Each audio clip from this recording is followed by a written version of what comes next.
uno de los trabajos, yo he hecho muchas cosas de land art, que hice, por ejemplo, en Estados Unidos, yo le llamaba el túnel de Manrique, y los que hayan leído las coplas a la muerte de su padre, de Jorge Manrique, nuestras vidas son como los ríos que van a dar en la mar, que es el morir.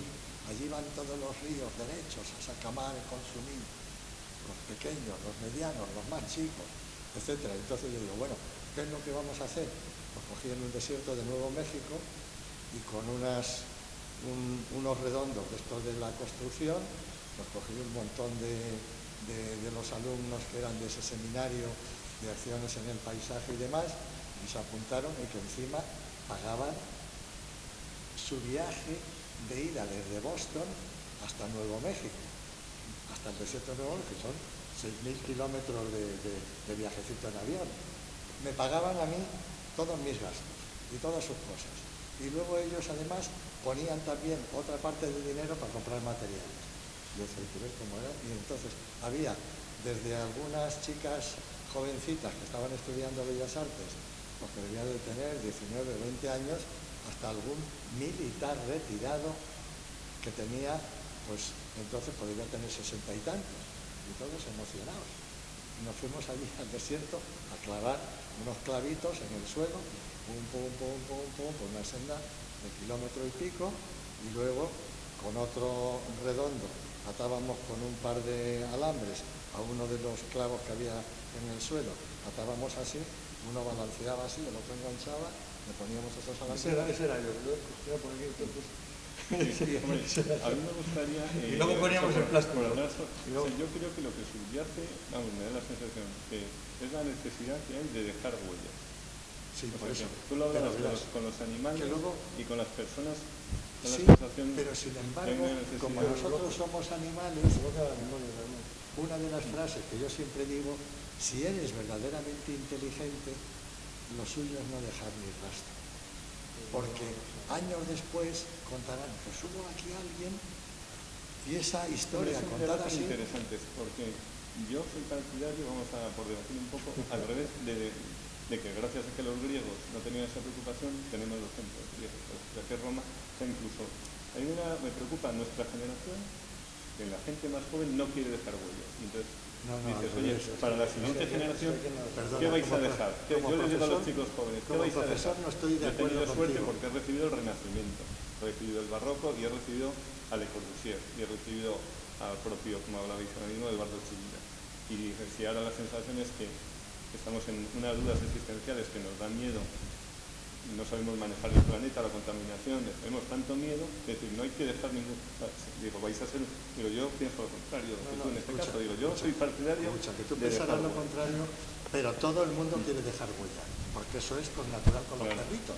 Y entonces, lo verdaderamente inteligente es no dejar ni rastro. Y el rastro, que sea histórico, pero escrito. De hecho, las guerras del Peloponeso, yo que soy muy lector... Entonces tú no viajas a Venecia para ver Venecia. Hemos estado hablando de ir a Venecia para ver Venecia. Pero luego estamos a Florencia. Y la Venecia que ves ahora... Tú has hablado del mundo virtual, de la importancia del mundo virtual, ¿no? Sí, de que pues está hablando de la importancia del mundo casi de Robocop, ¿no? O sea, de casi... que no sabes si estás vivo o estás muerto, que pasa en las películas con Schwarzenegger, que dice, bueno, ¿quién es el virtual? ¿Uno u otro? Bueno, te voy a terminar un poco el tema. Y entonces, hicimos... tenía como 1 kilómetro allí, pero además lo hicimos con plástico del polietileno de baja densidad, que es plástico de envolver los paquetitos y tal.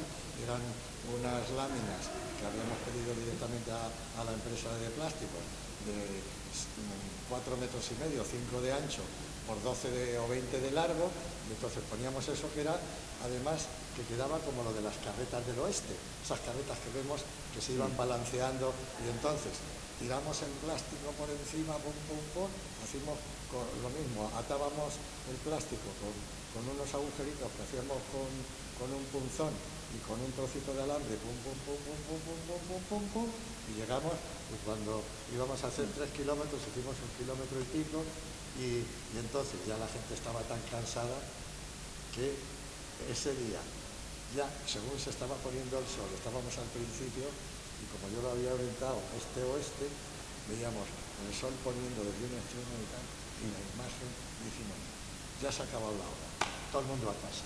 Y entonces, lo primero de todo, desmantelarlo todo, pum, pum, pum, pum, pum, hicimos montoncitos, cogimos los alambres, los dejaron allá, para que los campesinos también los reutilizaran luego en los campos, que fue un poco como lo de la Instant City. Una de las cosas más apetecibles es que un tiempo después yo pasé por allí por la isla y casi todos los caseríos de la ciudad instantánea de Ibiza estaban todas las...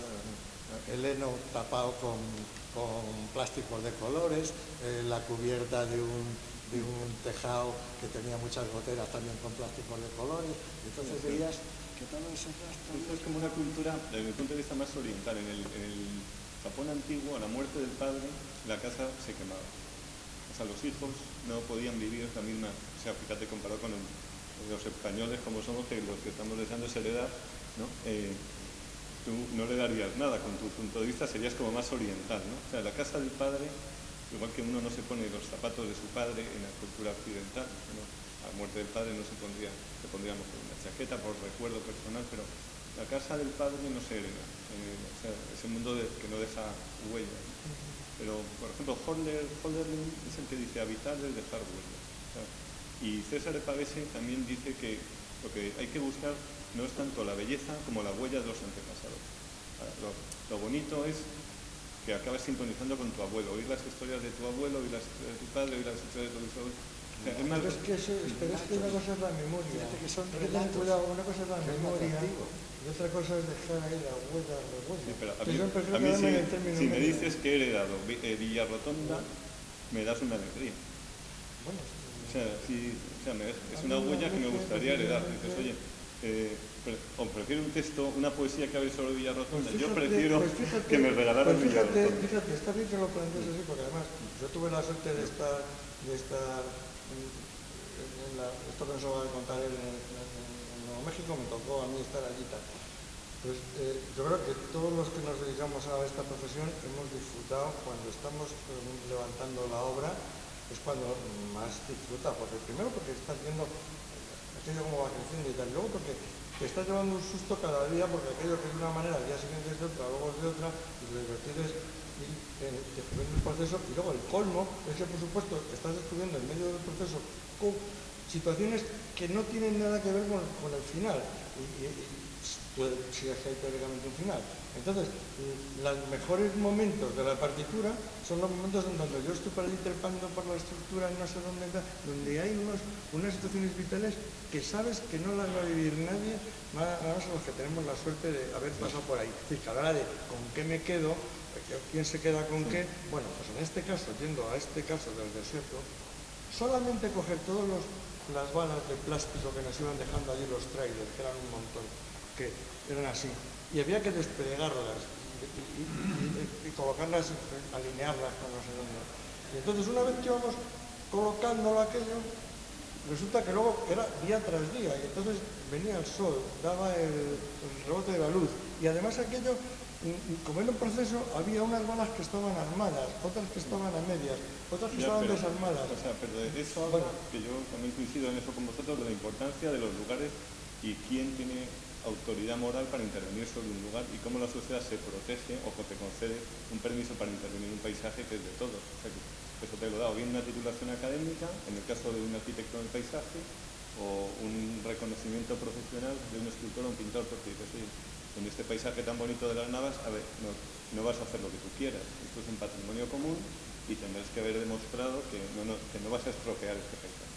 Pero yo creo que ¿quién decide que no se estropea? Pues la sociedad tiene un mecanismo que son carreras escucha, universitarias, tribunales... Pero que la sociedad de un año para otro cambia y desgraciadamente... Claro, pero para intervenir a una persona no te dejan operar si no eres médico. ¿Quién decide si te opera o no? La sociedad dice un momento para decidirlo. Usted tiene que ser médico. Te estás poniendo un ejemplo sofístico. Es lo mismo el paisaje. No es lo mismo. No, porque no interviene un médico que sabe que siempre tiene que hacer eso. Lo otro es el arte, y quién decide lo que es el arte. Nora, yo quería anotar algo sobre lo que ellos están cómo lo están enfocando o no, pero es importantísimo lo que tengáis que decir. Agustín. En términos de presión, y deja los materiales para que si no modifique el paisaje.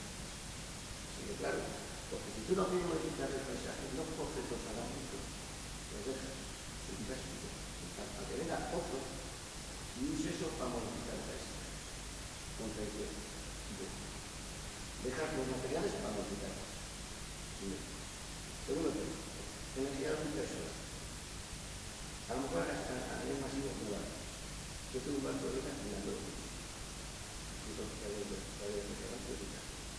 No lo he hecho nunca a la red. Nunca. Y solo uso energía eléctrica. Perdona, yo te pido que hables un pelín más alto, sí, porque es que no me he traído el sonetone y no te oigo. Lo segundo, la energía eólica y solar, que yo que navego bastante, tengo vela, en la cancha, etcétera, que son navegaciones largas, de 20 días, de 21 días, etcétera. No lo chupo a la corriente eléctrica en 8 años. Y toda la corriente que utilizo, cuando chupo, está producida con la energía eólica y solar. Cuando vas a la solar, se pone de las cortantes y cuando vuelves, se la eólica. Con lo cual, alguna unidad tiene.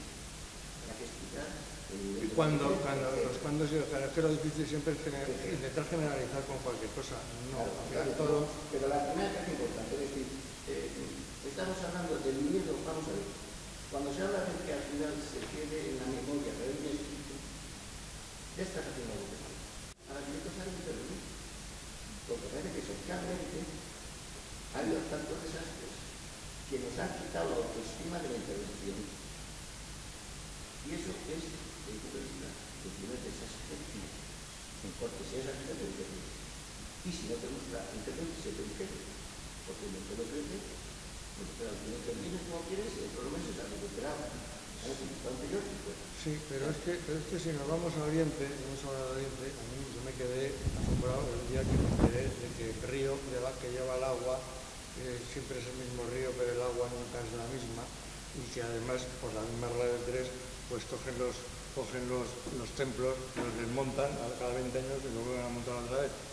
Porque la idea de eternidad que tienen allí es distinta a la de aquí, y entonces cuando nosotros pensamos en intervenir, resulta que cuando tenemos las pirámides en el occipucio, pues resulta que todo lo que es intervenir parece que, hablando otra vez de la memoria, tiene que ser algo que tiene que ser for the last, que decías tú antes cuando venían per secula seculorum. Raymond Abraham, que fue uno de los teóricos de la arquitectura en su momento histórico, pues, cuando yo tenía 30 años así, que escribió un libro teórico, Building for the Last, que es lo que en principio casi todos los arquitectos o casi todas las personas quieren dejar su señal personal en el paisaje, en el pavimento, en una casa y en no sé cuántos, pero yo no he sido nunca partidario. Entonces ese sería el for the last.